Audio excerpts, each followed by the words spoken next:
But as I just said, today we're going to continue in the series we started 2 weeks ago. It's called The 7 Last Words. And so as a church, we are learning, studying, memorizing the last 7 words or phrases that Jesus said after he was crucified on the cross. This series will carry us to Palm Sunday, which is March 24th.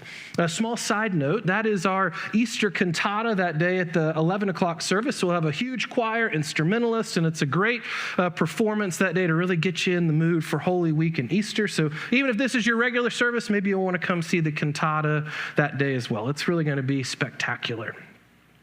But today, or 2 weeks ago, we started this series with the first words that Jesus said in the Gospel of Luke, the 23rd chapter. And Jesus said this, he said, "Father, forgive them, for they do not know what they are doing."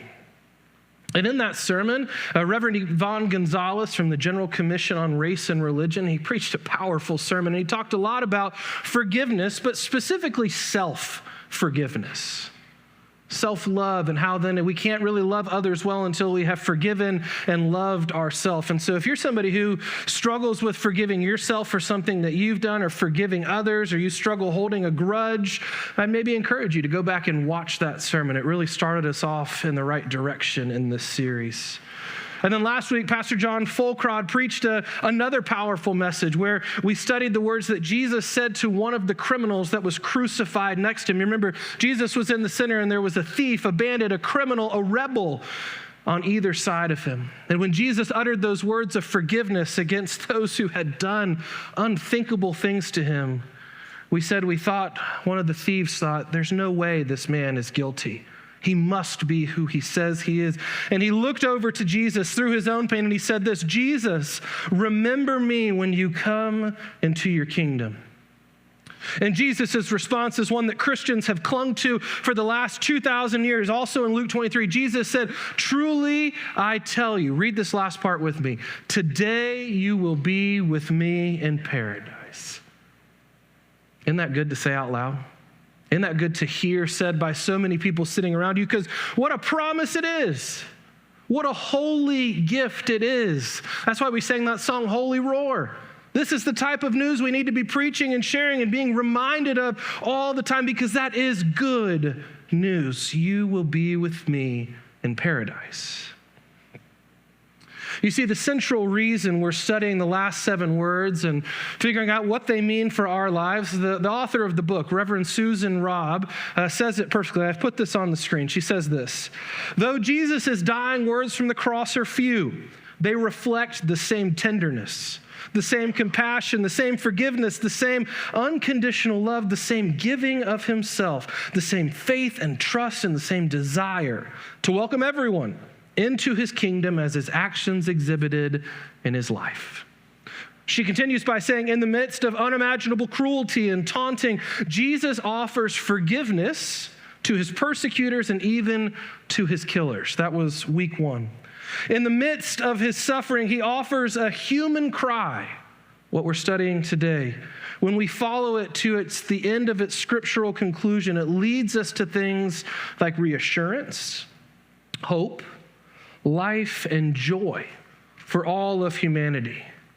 And then as we finish the series, she says, and he looks upon his mother for the last time.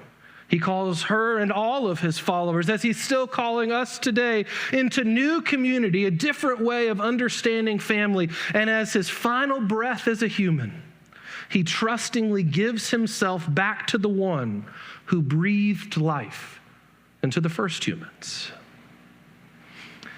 And today, unlike the first 2 weeks where he forgives and then he assures the thief on the cross, Jesus is a little more inward today. And I just be honest with you, this is a heavy sermon.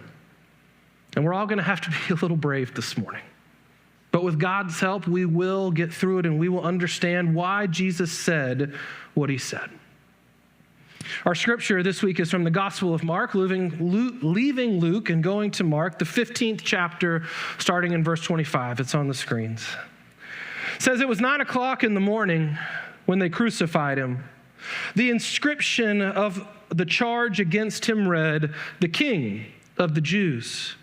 And with him they crucified two rebels, one at his right and one at his left. Those who passed by derided him, shaking their heads and saying, "Aha! You who would destroy the temple and build it in 3 days, save yourself and come down from the cross." In the same way, the chief priests, along with the scribes, were also mocking him amongst themselves and saying, "He saved others, yet he cannot save himself. Let the Messiah, the King of Israel, come down from the cross now so that we may see and believe." Those who were crucified with him also taunted him. Hear this, verse 33. When it was noon, darkness came over the whole land until it was 3 in the afternoon. At 3 o'clock, Jesus cried out with a loud voice, "Eloi, Eloi, lama sabachthani," which means, my God, why have you forsaken me?" The place where Jesus was crucified is called Golgotha, or translated into English, it means the skull. And people in Jerusalem, the locals, would have known this place long before Jesus' crucifixion. It was a place that was associated with torture and suffering. Scripture references weeping and gnashing of teeth, and of course, death. And every time a crucifixion took place there, Jesus's was not the first, and I would assume it was probably not the last. It was a reminder to the local people of the power and the cruelty of their enemies. It was a fear tactic to scare them into submission. And even if you didn't witness a crucifixion, simply to stand there was as if you were standing on haunted ground. And as we're thinking about the place of the skull and what that means, we have to remember that even before the nails were driven into Jesus' hands and feet, he had already endured an unimaginable amount of spiritual, of emotional, and physical pain. And I'm not going to remind us of this list every week, but as our story takes a turn today, I think it is important for us to be reminded of Jesus' story on that Friday and the night before. To begin, he had been betrayed by one of his best friends, a man named Judas, for some money. All of his friends, the other disciples except one named Peter, had deserted him and ran away. And even Peter, his most zealous and outspoken disciple, you remember, he denied him not once, twice, but 3 times. All his friends were gone. He was then wrongly condemned by being a blasphemer by the religious leaders of his own people. We'll have to forget that. His own people did this. He was then mocked by soldiers, stripped of his clothes, and severely beaten, all before being made to walk up the hill to his crucifixion. And his beating was so severe, we read in Mark 15, another man named Simon of Cyrene was pulled from the side to carry the cross for Jesus. And once he was there up at Golgotha at the top, they would have laid the cross down and assembled it and nailed his hands and feet, then hoisted it up. And I always imagine they'd drop it into the hole in the ground just with that excruciating pain. And he was there. Scripture tells us, Scripture doesn't always give a lot of details, but for this, it does. For 6 hours, he hung there, fighting for every breath. And the scripture we just read from Mark's gospel says that from noon until 3, a darkness overtook the whole land.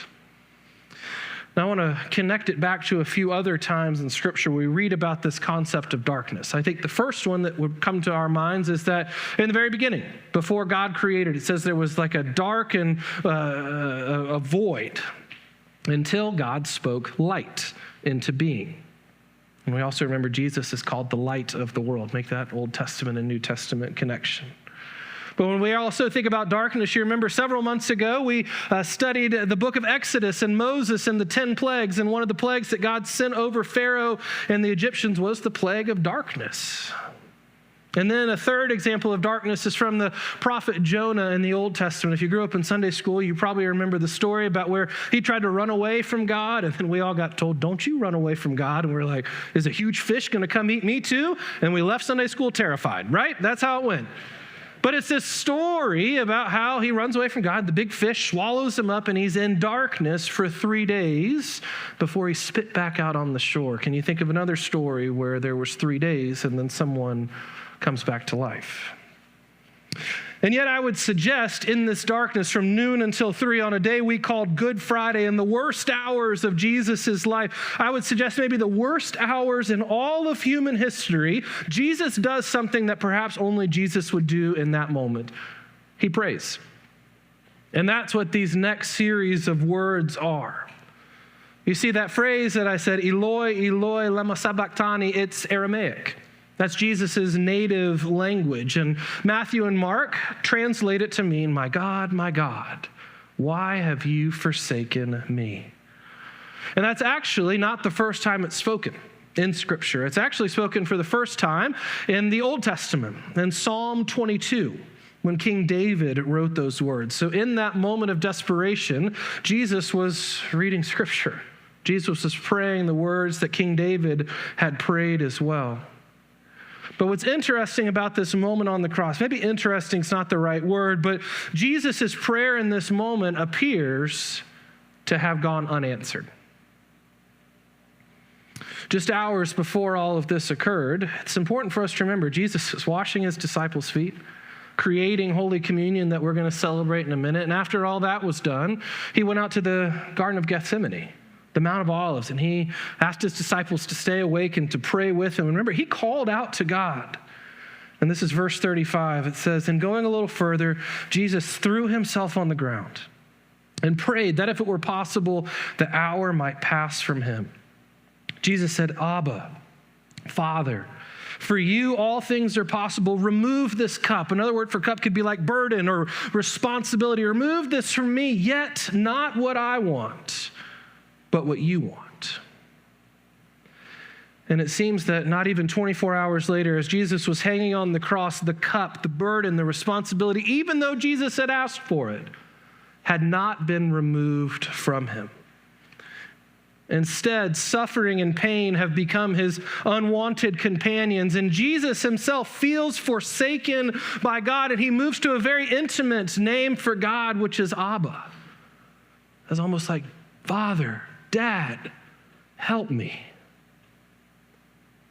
We don't often think about Jesus as being that vulnerable, do we? But you also have to ask the question, the difficult one. It's like, if Jesus was part of the Trinity, he would know he's not abandoned by God, right? If Jesus is fully divine, which means fully God and fully human, why does he ask those questions? Shouldn't he know that God hasn't abandoned him? And I think sometimes we catch ourselves when we think that way, asking, I wonder how we sound when we ask those type of questions. You see why I think those words are difficult for us to hear. They're almost some of the most endearing words that Jesus speaks in his whole ministry, because they most clearly reveal to us that he was a human, just like you and me.